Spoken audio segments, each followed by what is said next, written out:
Hello guys, some time ago I received this comment on my YouTube channel asking how to add additional checks for login in Laravel Breeze. And by default, Laravel Breeze works as any Laravel starter kit with email and password to check. But how to change that so we would be able to check whether it's email or name or phone number. So if we go to registration form, we don't have just the name and email, we also have the phone number and how to check all three in the login request. I have a demo project created by my teammate Nereus, and first let's take a look how to add that phone number to the registration form. So in the default migration of users table we add string phone, then in the user model we add phone as fillable, then in the register blade on top of email we add a phone using the same blade components from Laravel Breeze. And then there's a controller file, registered user controller, which by default looks like this from GitHub, so validation and then creating the user. So all we need to do here is just add phone here, and you may or may not add that to validation. So that's how to create the user with the phone number.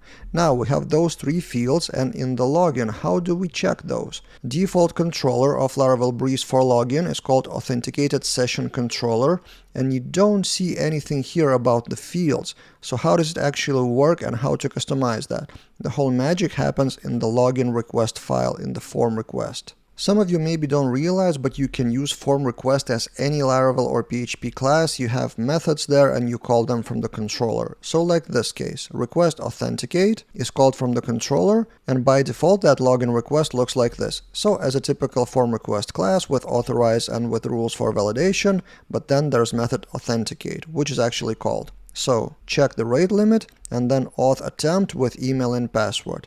And if it's not successful, we throw exception, otherwise it doesn't return anything, the method itself, but then we go back to the controller and then we regenerate the session and redirect to the route service provider home, which is the dashboard. Now we can change that authenticate method, this one, to actually check not the email and password, but whatever we want. And of course it may be a bit more complicated because it's not just replacing this email with something else, so this is what we came up with. After check of rate limited, instead of that auth attempt, let's do this one. Let's get the user from login field, and that login field may be email, name or phone. And we need to change the login blade field name. So if we open that login blade, in here label for login, it's not the email anymore. The name should be login, which is universal, and that login could be either of those fields. So we check if that user exists. And then we actually check the password. So if the user doesn't exist, or the password is wrong, we throw the same validation exception. If it does exist and if the password is correct, we log in and clear the rate limiter. Quick demonstration of how it works. In the register we fill in the form with some data. I copy the name and I register and I log out. And if we fill in the login form then with the same name and the password which I've just chosen, we're logged in even with the name, not the email as default in Laravel Breeze.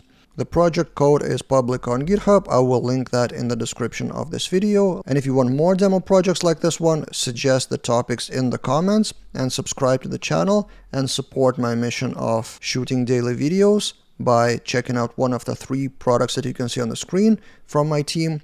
Mostly I'm proud about 20 courses on my Teachable.com account. So yearly membership for my courses, which will be more in the future, probably is the best way to thank me for these daily videos. See you guys in other videos.